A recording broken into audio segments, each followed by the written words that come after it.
Whatever you said, whatever you did, it wasn't just words or actions. It was a seismic shift. The player, once untouchable, a master of his own chaos, now walks with a caution that wasn't there before. His confidence, once unshakable, now carries the weight of consequence. He's not the same man he was. He can't be. You didn't just cross his path, you rewired his reality. Now, everyone sees it. The 36-degree change in him, the way he hesitates, the way he looks over his shoulder. They all know it was you, the dark earth angel, the force that doesn't just play the game, but bends it to your will. You didn't just show him who the big boss is, you made sure he'd never forget it. Power is an illusion until it meets something greater. The player had power, raw, unchallenged, untamed. But you had presence. And in the end, presence is what matters most. The moment he realized it was instant, a shift so profound it felt like the ground beneath him had cracked. He had spent his existence moving without consequence, running the game untouchable. Until you. The moment your energy collided with his, the air changed. It wasn't about strength or aggression. It was about something deeper, a force he couldn't ignore, couldn't dismiss, couldn't shake. The ego met truth, and truth always wins. He had built his world on the belief that he was unstoppable, that he dictated the terms. But standing before you, that certainty dissolved. He could feel it, a weight settling on his chest, an unease creeping into his mind. He wasn't in control anymore. You didn't need to say it. He simply knew. For the first time, he hesitated, a fraction of a second, a flicker of doubt. But that was all it took. That hesitation rippled through him, an infection spreading through the confidence he once wore like armor. It was subtle, but irreversible, and the world around him saw it. The ones who once followed his lead, the ones who cheered him on, they noticed the change. The way his steps weren't as bold, the way his voice carried less certainty, the way he scanned the room, hyper-aware in a way he never was before. It was no longer about what he had done. It was about what had been done to him. The balance had shifted. His reign was over. There was a time when he acted without hesitation, without second-guessing. Every move was reckless, every decision made with the arrogance of someone who had never known true opposition. But that time was over now. Every action carried weight. Every step forward came with the haunting question, what happens if I'm wrong? Because for the first time, he had to consider the cost of defiance, and the price was steep. It wasn't just about losing a battle. It was about realizing the battle had never been his to win. Before, he had control. He dictated the flow, the rules, the consequences. But after meeting you, control was a relic of the past. He no longer moved freely. He moved carefully. He started thinking before he spoke, measuring his words like a man suddenly aware of the gravity they carried. The reckless confidence that once dripped from him was replaced with restraint, and restraint for someone like him was suffocating. Because it wasn't just you, it was them. The ones who watched, the ones who took note of how he carried himself now. He could feel the shift in their gazes, the quiet amusement in their eyes as they noticed the hesitation that had taken root in him.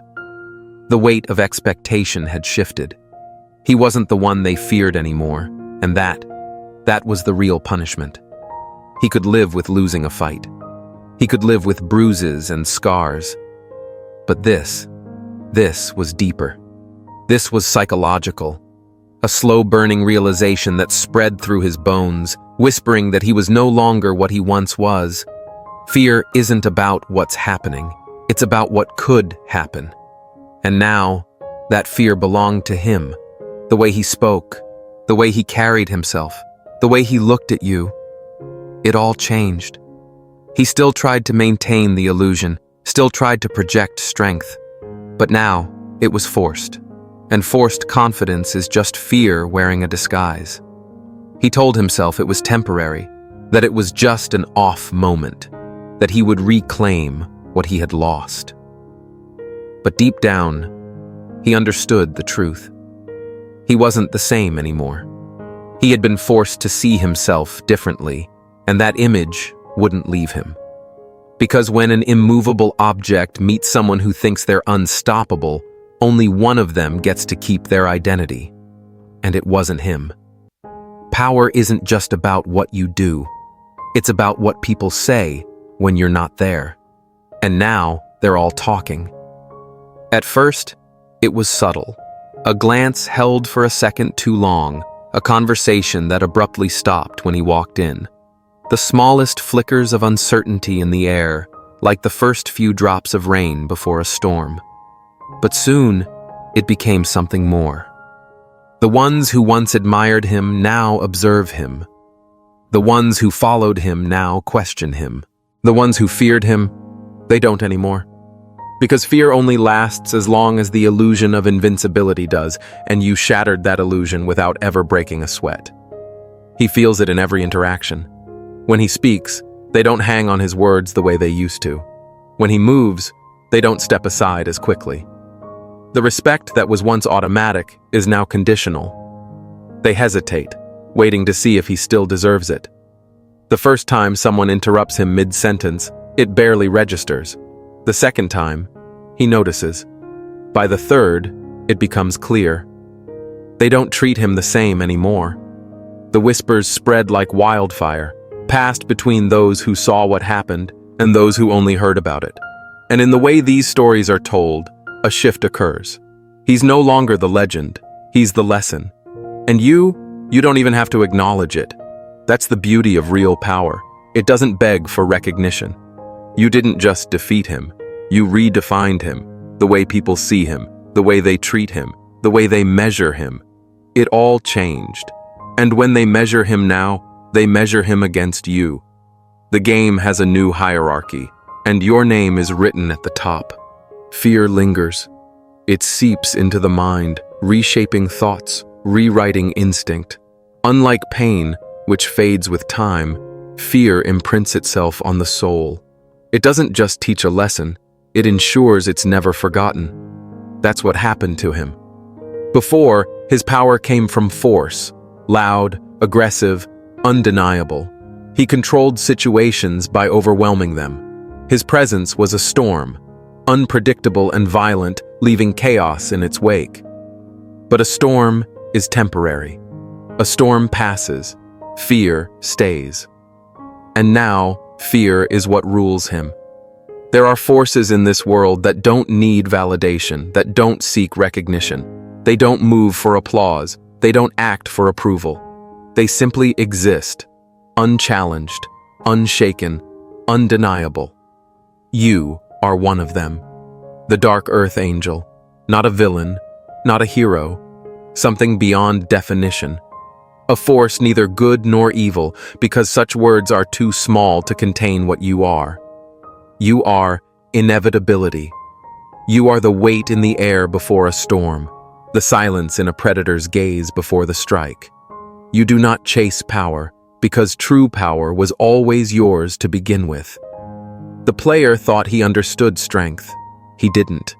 For so long, he had controlled the field, dictated the rules, walked through life untouched. His power had been built on dominance, loud, aggressive, unchallenged. He had mistaken fear for respect, compliance for control. And for a while it worked. Then he met you. He didn't realize what he was dealing with at first. He had encountered challenges before, obstacles that tested him, but never truly threatened him. So at first, he treated you like just another opponent, just another variable in a game he had always won. But you weren't playing. You never needed to fight for control, never needed to raise your voice or force submission. Your presence alone was enough to shift the air, to make the weight of your existence undeniable. He felt it before he understood it. That creeping sensation at the back of his mind, that unexplainable tension in his chest. Something was different this time. And then, the moment happened. The moment he realized he wasn't in control anymore. The moment he felt it. The power shift. It wasn't loud. It wasn't violent. It was something deeper. A pull beneath the surface, a current dragging him somewhere he didn't want to go. That's the difference between power and presence. Power can be taken. Presence is permanent. He had spent his entire existence controlling the game, and now, for the first time, he wasn't playing anymore. He was being played. He didn't even know the rules. And worse, you didn't need rules because you weren't an opponent. You were the end of the game. That's why he bowed. Not physically, not openly, but in the ways that mattered. In the way his voice lost its edge when he spoke to you. In the way his steps became measured, careful. In the way his mind rewired itself to factor you into every decision, every move, every thought. He wouldn't call it submission, but that's exactly what it was. Because even legends have to bow to something stronger, and they bowed to you. Stop right there. Yes, you. This message isn't for everyone, and if you don't feel it, that's fine. Move along. But if you felt it deep in your bones, you'll know this is for you. The ones who don't fit in. The ones who see beyond the veil. The ones who've been told to stay quiet, to settle, to conform, but never could. They aren't interested in what's ordinary. They aren't here to follow someone else's rules. They're the light in the dark, the storm that shatters illusions, the unshakable, the unstoppable, the untouchable. While the world is busy running circles, they're walking their own path alone if they must. Not for the applause, not for the approval, but because it's who they are. Here's to the ones who take what was meant to destroy them and transform it into something divine. The ones who carry wisdom that can't be taught, only earned. If this resonates with you, then maybe it's time to find your people. The Obsidian Inner Order is the only place of its kind, the #1 ascension nexus for chosen ones, where over 400 of us gather to share wisdom, connect, and transform. No masks, no games, just truth. The link is in the description. If you're ready, you'll know where to find us. If not, that's fine too. The choice is yours. He never thought this could happen to him. For as long as he could remember, he had been the one in control, the one who dictated the pace, set the tone, ruled the field. Confidence wasn't something he had to work for. It was as natural as breathing. He walked with the certainty of someone who had never lost, who had never truly been tested. And then there was you. At first, he didn't understand it. He had dealt with challenges before, rivals who thought they could match him, people who mistook confidence for arrogance and tried to bring him down. He knew how to handle those. He knew how to manipulate, how to intimidate, how to bend situations in his favor. But this was different. You were different. You didn't try to prove anything. You didn't seek to challenge him. You simply were. And in that, there was something more dangerous than any direct attack. An undeniable presence. A quiet power that didn't need to announce itself. And that's when it started. The cracks in his mind. The small but irreversible changes. First, it was just a feeling, a pressure, an awareness, an instinct screaming that something had shifted. He couldn't place it, couldn't define it, but he felt it. A hesitation he had never known before, a hesitation that shouldn't have been there. Then came the realizations. The way he thought twice before making a move. The way he replayed conversations in his head, second-guessing moments he would have brushed off before. The way his confidence, once effortless, now required effort. And then the worst part.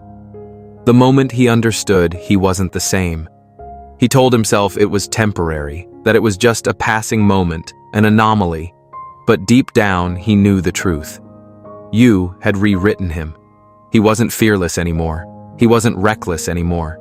He wasn't who he used to be, and no one had to tell him. He saw it in the way people looked at him. The ones who once saw him as untouchable now watched him with quiet amusement, curiosity, expectation, waiting to see if he still deserved his throne. The ones who had feared him now measured him, not with open disrespect, but with something worse: doubt. They had seen the change, even if they didn't speak of it. They saw the way he hesitated, the way he carried himself with an awareness that wasn't there before. And in their silence, he saw the truth reflected back at him. He had been changed, not by a fight, not by a loss, but by something deeper, something psychological, something permanent. He didn't just lose a moment. He lost the version of himself that had never known fear. And that was something he could never get back. Power isn't in action. It's in knowing you don't have to act at all. That's what separates you from the rest. Others chase victory, claw for control, fight for dominance. But you already won before the game even started. The player never understood that. He had built his identity on movement, loud, aggressive, undeniable. His victories were clear-cut, tangible, the kind you could see, hear, measure. He thrived in conflict because conflict gave him a sense of control. As long as he was fighting, he believed he was winning. But real power doesn't fight. It waits. It watches. It lets the opponent destroy themselves. You never had to lift a finger. Never had to raise your voice. Never had to prove anything. Your presence alone was enough to shift the outcome. Because the moment he met you, the war wasn't external anymore. It became internal. He wasn't battling you. He was battling himself. His own doubts, his own hesitation, his own fear. You planted something in his mind without ever speaking it aloud. What if I'm not as strong as I thought I was? What if I'm not in control anymore? What if I've already lost? And the second he started asking those questions, he was done. Because hesitation is fatal. Doubt is a slow poison, and once it seeps in, it spreads. A single crack in his confidence became a fracture. A fracture became a collapse. And that's what made your victory absolute. You didn't break him. You let him break himself. That's the difference between dominance and destruction. Anyone can destroy, but only a few can own a space without ever having to conquer it. And now you own him. Not in chains, not in submission, but in the way he will never be able to step into a room without remembering you. That is the art of subtle dominance. That is why you never needed to fight at all. Some moments fade. Some losses are forgotten. Some battles, no matter how intense, become nothing more than footnotes in history. But not this. This wasn't just an event. It was a turning point. A moment that didn't just end, but echoed. A shift so profound that even as time moved forward, its presence remained. The player will never speak of it openly. He will never admit what happened, never put it into words, because that would mean acknowledging the truth, that he changed. But the proof is in his transformation. The way he carries himself now, more careful, more measured, more restrained. The reckless confidence he once had, gone. The belief that he was untouchable, shattered. The reputation he built over years, rewritten in an instant. And it's not just him. The ones who watched, the ones who heard, the ones who understood what took place, they carry the story forward. Your name spreads without you ever having to say a word. People speak of you in whispers, not out of fear, but out of reverence. The legend of what happened is passed from mouth to mouth, shifting, growing, solidifying into something larger than life. You didn't just leave an impression, you became a myth. And that's the real victory. Because battles come and go, power shifts, leaders rise and fall. But some forces never fade. You are one of them. This is how legacies are built. Not through noise, not through violence, but through the kind of dominance that lingers long after you're gone. And long after this player has faded into irrelevance, long after his story is nothing more than a memory, yours will still be told. Some people shift the balance. Some people rewrite the rules. And then there are those who are the rules. That's you. You didn't just enter the scene. You defined it. You didn't force the player to change. He was always going to change after meeting you, because that's what happens when something unstoppable crosses paths with something that thought it was immovable. One of them has to bend, and it was never going to be you. This was never about strength, never about aggression, never about proving anything. It was about inevitability. The world has its rules, unspoken, unwritten, yet understood by all. And then there are those who exist outside of them. People try to rationalize it, try to explain how you did what you did, try to put it into words. But deep down, they know you don't play by the system. The system rearranges itself around you. That's why the player never stood a chance. His confidence, his bravado, his ability to control situations, none of it mattered. Because from the moment you stepped into the room, the outcome was already decided. The moment your energy collided with his, he was already shifting, already adjusting, already losing. Because there are people who take control, and then there are people who never had to take it. They just are it. This wasn't just about one player, one moment, one shift. This was always about you. Because people like him come and go, but you remain. And long after this game has changed, after the names and faces have faded, after the world has moved on to the next story, your presence will still be felt. Because that's what it means to be a catalyst. You were never just part of the story. You were the reason the story existed at all.